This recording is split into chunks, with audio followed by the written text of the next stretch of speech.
Some people notice that year after year their muscles are shrinking. They feel weaker getting out of a chair, carrying groceries, or climbing stairs. At the same time, the internet is full of promises about the perfect supplement to fix everything. One name comes up over and over again: creatine. Some call it the most studied supplement in the world.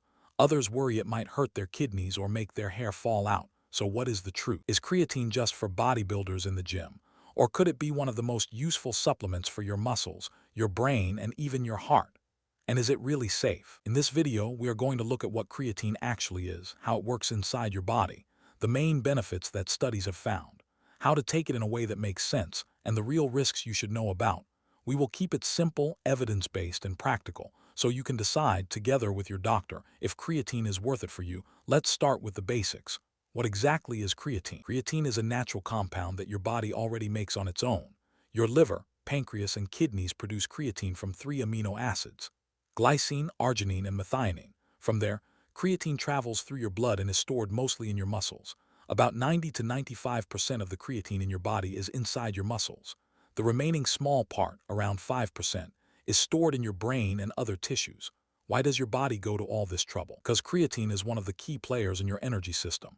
When you do something intense and short, like sprinting, jumping, or lifting a heavy weight, your muscles need energy very fast. The main currency of energy in your cells is a molecule called ATP. Every time your muscles contract, ATP is broken down to release energy, and it becomes AT to keep moving. Your body needs to turn AT back into ATP again and again. Creatine helps with exactly that step. It works like a quick recharge battery system, donating a phosphate group so your body can quickly rebuild ATP and keep your muscles working. Your brain also uses a lot of energy, much more than most people realize, and creatine can help with that energy balance too. So creatine is not a foreign chemical that your body has never seen before. It is something your body already uses every day. You can also get creatine from food. Red meat, chicken, pork, and fish all contain creatine. If you eat animal products regularly, you are already taking in some creatine from your diet. But here is the catch. To reach the amounts used in most studies that look at performance or health benefits, you would probably have to eat around a kilo of meat per day. For most people, that is not realistic, not healthy, and not pleasant. That is why creatine as a supplement became so popular. Now, when people hear creatine, many immediately think of bodybuilders and athletes, but creatine is much more than a muscle supplement. Let's talk about what the research actually suggests it can do for your brain, your muscles, your bones, and your heart. We are going to go through 7 science-backed benefits of creatine. As we do, remember one important point. No supplement is magic. Creatine can support your body, but it does not replace exercise, sleep, or real food. First benefit: your brain. Most people associate creatine with muscle, but about 5% of your creatine is stored in your brain. Your brain is a very hungry organ.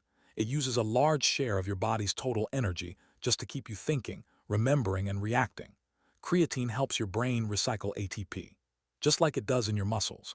Some studies have shown that supplementing with creatine may increase brain creatine levels by around 10% in healthy people. Research suggests this may improve short-term memory, mental processing speed, and certain types of decision-making, especially in situations where your brain is under stress, like when you are sleep-deprived or mentally exhausted.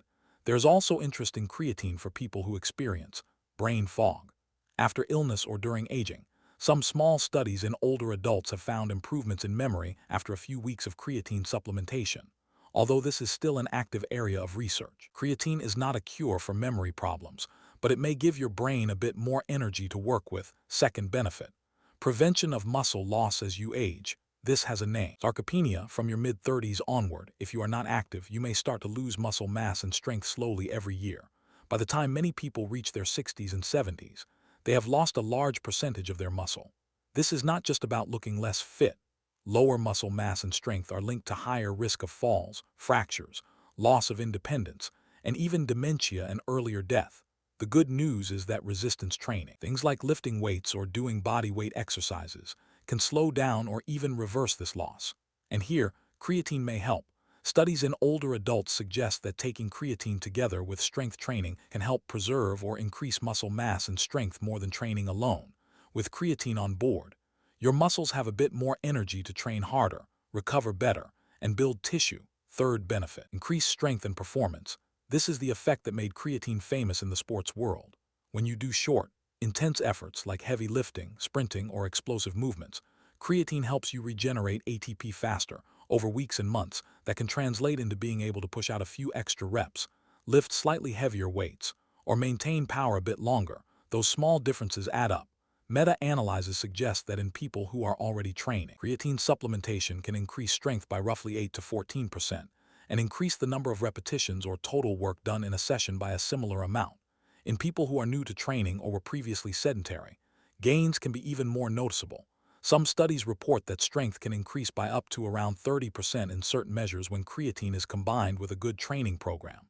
Again, these are averages from studies, not a guarantee for every person, but they give an idea of the potential. Fourth benefit: faster recovery from exercise. Creatine does not just help you perform during a workout, it may also help you recover afterwards. When you exercise hard, especially with strength training, you create tiny amounts of damage in your muscles. Your body then repairs and rebuilds those fibers, and that is how you get stronger. Some research suggests that creatine can reduce markers of muscle damage and inflammation after intense exercise. In one study with women in a professional basketball league, more than 80% reported better recovery and less muscle soreness when they used creatine compared to when they did not. Laboratory tests in similar studies have also shown lower levels of certain inflammation markers and muscle damage enzymes. For you, that might mean less soreness, faster recovery between workouts, and a lower chance of overuse injuries, especially if you are increasing your training volume or intensity. Fifth benefit: body composition and appearance. Because creatine pulls water into your muscle cells and helps you build more muscle over time, it can change how your body looks. Many people notice that their muscles feel fuller and look more defined after a few weeks of creatine use, especially when they are also training. Creatine may help increase lean body mass and reduce body fat percentage over time, mainly by supporting more effective training and recovery. Some research and anecdotal reports suggest there may even be benefits for skin hydration and elasticity, and possibly for hair and nails. Although this area is less studied than muscles and performance, the key point is that creatine does not just affect what the scale shows. It can affect where that weight is going. Sixth benefit: bone health. Bones and muscles are tightly connected. When your muscles pull on your bones, that mechanical stress helps your bones stay strong. Some studies suggest that creatine, especially when combined with resistance or impact exercise, may help increase bone mineral density or slow down bone loss, particularly in older adults and postmenopausal women. The likely reason is that creatine helps you train harder and preserve muscle, which then sends stronger signals to your bone. There may also be direct effects on bone cells, but this is still being studied. If you are worried about osteopenia or osteoporosis, creatine is not a replacement for medication when it is needed, but it may be one more tool together with strength training and adequate nutrition to support your skeleton. Seventh benefit: heart and metabolic health. Some smaller studies have found that creatine supplementation may reduce triglycerides, improve certain cholesterol fractions like VLDL, and lower levels of homocysteine, a marker that, when elevated, is associated with higher cardiovascular risk.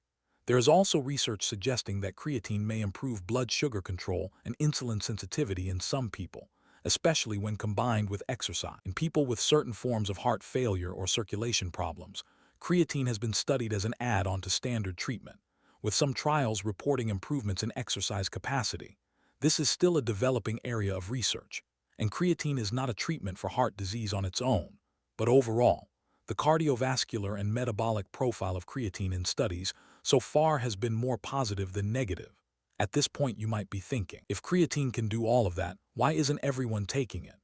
Before you rush to order a big tub, we need to talk about how to take creatine in a way that makes sense, and about the possible side effects and risks. First, which type of creatine and how much. There are many forms of creatine on the market: creatine monohydrate, micronized creatine, buffered creatine, creatine with other ingredients mixed in, and more. So far, the vast majority of high-quality research has been done on one simple form: creatine monohydrate. It is effective.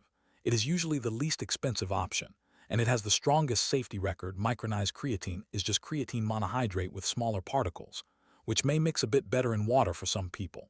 But in terms of effect, they appear very similar. Most studies that look at long-term creatine use doses of around 3 to 5 grams per day. Some programs include a loading phase, where you take around 20 grams per day, divided into several doses for 5 to 7 days, and then drop to a maintenance dose of 3 to 5 grams.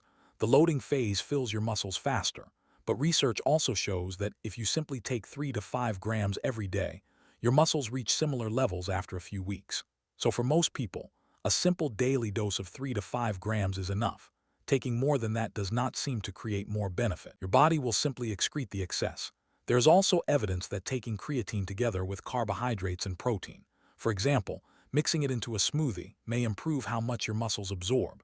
That means you may get the same effect with a slightly lower dose, which is good news for your wallet. On the other hand, doses that are too low, like 1 or 2 grams per day, often do not show clear benefits in studies.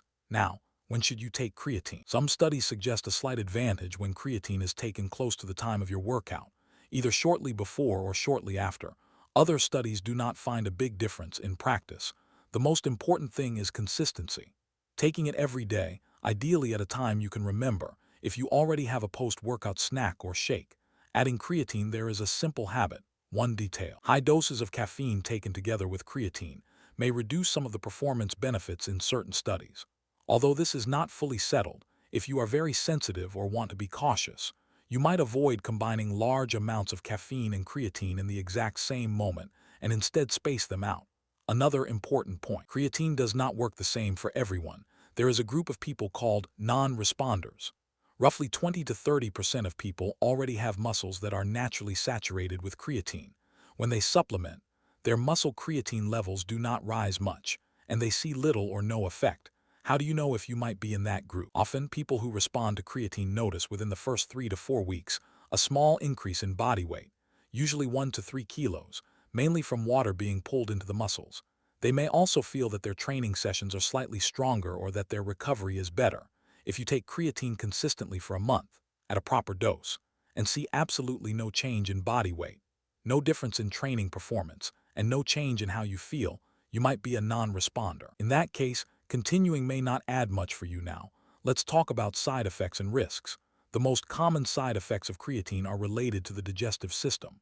Some people experience stomach discomfort, bloating, or diarrhea, especially if they take large doses all at once, as in aggressive loading phases. If that happens to you, a simple solution is to split your dose into 2 or 3 smaller portions throughout the day and to take creatine with food or a drink instead of on an empty stomach. Another thing many people notice is weight gain. This can sound scary, but in the context of creatine, most of this early weight gain is due to water inside the muscle and an increase in lean mass, not fat. Your muscles hold a bit more water and glycogen, which actually helps protect them and support training. If your only goal is a specific number on the scale, this can be frustrating, but if your goal is strength, health, and function, that extra lean weight is usually a good thing. What about hair loss? There is one small study in male rugby players that found creatine supplementation was associated with an increase in a hormone called dihydrotestosterone, or DHT. DHT is involved in male pattern hair loss. Based on that, some people worry that creatine might cause hair loss. However, this is just one study in a specific group, and it did not directly measure hair loss, only hormone levels. Also, many things increase testosterone and DHT temporarily, including regular exercise itself, without causing baldness in everyone who works out. At this point, research does not clearly show that creatine causes hair loss. If you personally notice that your hair is thinning and you strongly suspect creatine is involved, you can stop the supplement and talk to a dermatologist about specific treatments for hair loss. But for most people, creatine does not appear to be a major driver of baldness. Another common concern is kidney health. When doctors check kidney function, they often use a blood test called creatinine. Creatinine is a breakdown product that comes in part from creatine in your muscles. If you take creatine, your blood creatinine level may rise slightly. That does not automatically mean your kidneys are being damaged. It often just means this particular marker is a bit less reliable for you. Long-term studies in healthy people using recommended doses of creatine have not shown consistent evidence of kidney damage. However, if you already have kidney disease or reduced kidney function, this is different in that case. You should not start creatine on your own. You need to talk to your doctor or nephrologist first and decide together if creatine is appropriate for you. There are also other groups who should speak with a healthcare provider before using creatine. People taking multiple medications, pregnant or breastfeeding women, and adolescents with underlying medical conditions, even for healthy adults. It is wise to mention creatine to your doctor at your next visit, especially if you are having blood work done, so they understand why your creatinine might look a little higher. So, putting it all together, Where does that leave us? Creatine is not a steroid, not a miracle, and not a poison. It is a naturally occurring compound that your body already uses to manage energy. Among supplements, it is one of the most studied and one of the most consistently effective when used correctly. For many people, it may support better brain function under stress, help preserve muscle and strength with age, improve training performance and recovery, support healthier bones, and even have some positive effects on heart and metabolic markers. Its main downsides are usually mild digestive issues, some weight gain from water and muscle, and in specific situations, confusion about kidney tests or concern about hair. These can often be managed by adjusting the dose, dividing it throughout the day, or, when in doubt, stopping and talking with a physician. If you are thinking about taking creatine, ask yourself a few questions. Are you willing to pair it with regular exercise, good sleep, and a reasonable diet? Do you have any kidney issues or medical conditions that mean you should talk to a doctor first? And are your expectations realistic? That creatine may help, but it will not transform your body overnight. If you can answer those honestly, creatine might be a helpful tool in your health toolbox. If you decide to try it, start with creatine monohydrate, around 3 to 5 grams per day, taken consistently, and give it a few weeks before judging the results. And if you decide not to use it, remember, the foundation of your health will always be movement, nutrition, sleep, and managing stress. This video is for educational purposes only. It is not medical advice and does not replace a conversation with your healthcare provider. We are not recommending for or against creatine or any other supplement. If you have questions about whether creatine is right for you, talk to your doctor, especially if you have kidney disease or take other medications. If you think you are having a serious side effect or a medical emergency, seek care immediately. Take care of yourself, and make sure you have the information you need to make the best decisions for your body.